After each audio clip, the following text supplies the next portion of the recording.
ito po yung kahapon na naging pahayag po ng isa sa ating kongresista na kung saan na wala raw po sa House of Representatives ang nangyayaring People's Initiative na kung saan they're seeking to overpower the Senate.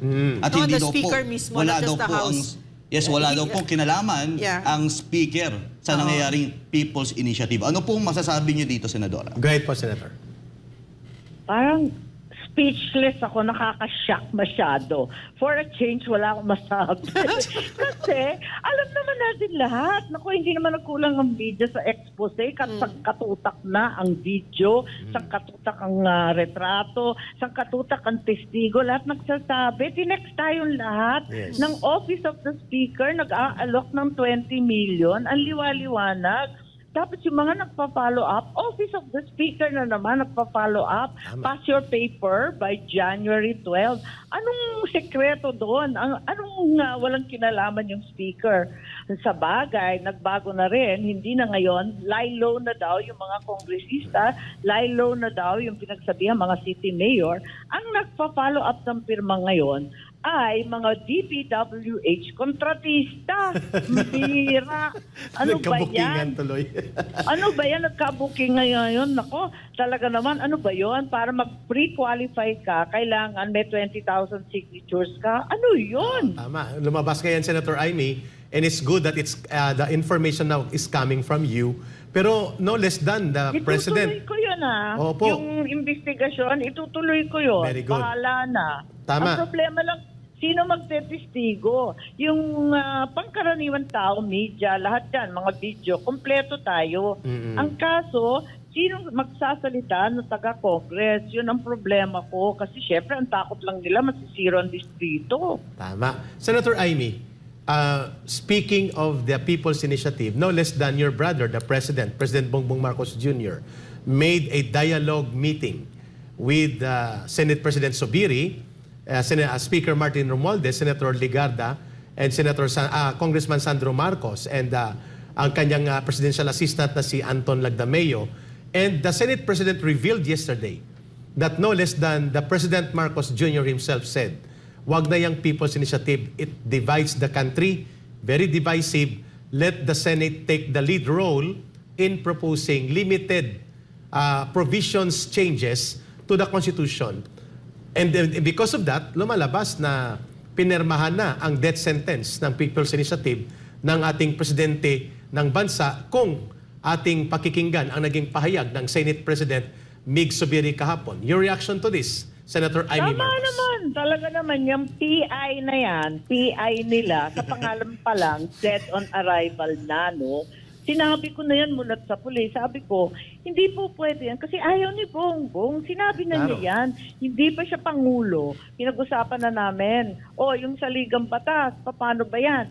Tapos sabi niya, ay, naku, na tayo papasok-pasok dyan at mauubos ang oras at ang pera sa debate tungkol sa mga provision niyan. Tutukan muna natin ang pagbangon ng ekonomiya at ang taas-taas pa nga ng presyo ng gasolina at bigas.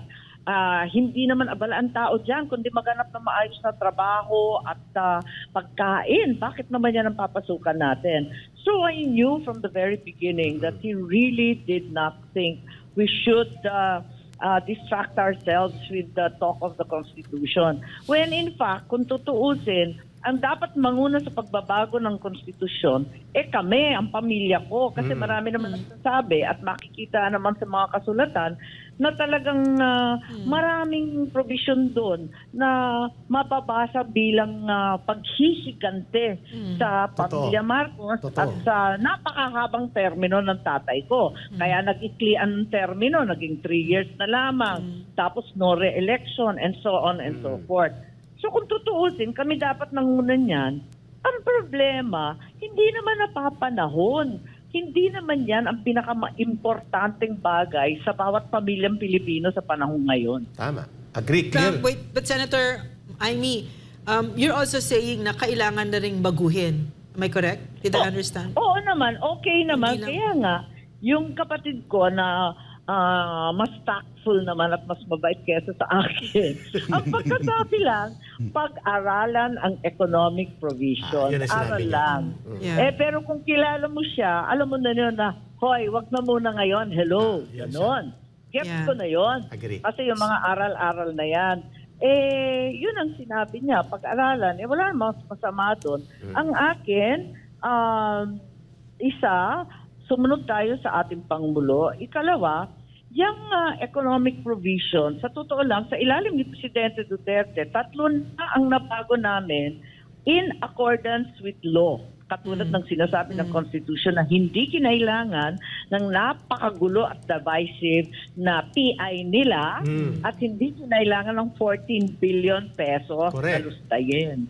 Ang ginawa natin, yung Public Services Act, na bago yun, including telecommunications, which was so controversial and involved hours and hours of endless debate. Tapos, nabago rin yung Retail Trade Act, Retail Trade kung Act. saan yung maliliit na investor na dayuhan ay pwede mag-invest sa iba't ibang restaurant, hotel. Basta yung small time, okay na.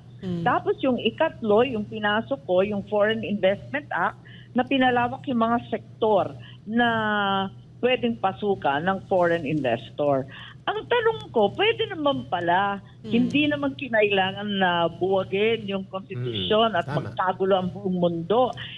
Bakit hindi na lang ganun, isa-isahin natin? Asan ba yung listahan ng mahiwagang economic provisions na yan? Ayaw naman ilabas. Basta economic provisions. Sigurado ba kayo, ba't wala kayong listahan? What is the one which is most objectionable? Aralin na natin. Ganyan, ganyan, ganyan. Sa wakas, inilabas. Natawa naman ako nung lumabas. Unang-una, ang sabi, yung Public Services Act. Sabi ko, tapos na nga yan eh. May kaso na nga yan sa Supreme Court. Tapos na yan. Ipaguhin natin through the law. Ganun lang kasimple.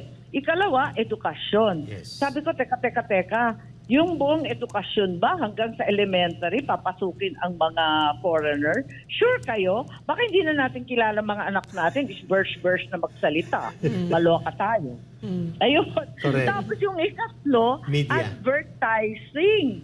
Sabi ko, advertising, sure kayo? Gagawa pa kayo ng sangkatutak na trabaho para sa mga Pilipino? At yung mga dayuhan, marunong ba mag-copyright at magsulat ng kopya na Tagalog speaking? Sure kayo? At napakahalaga ba talaga niyan? It's not really a burning issue today.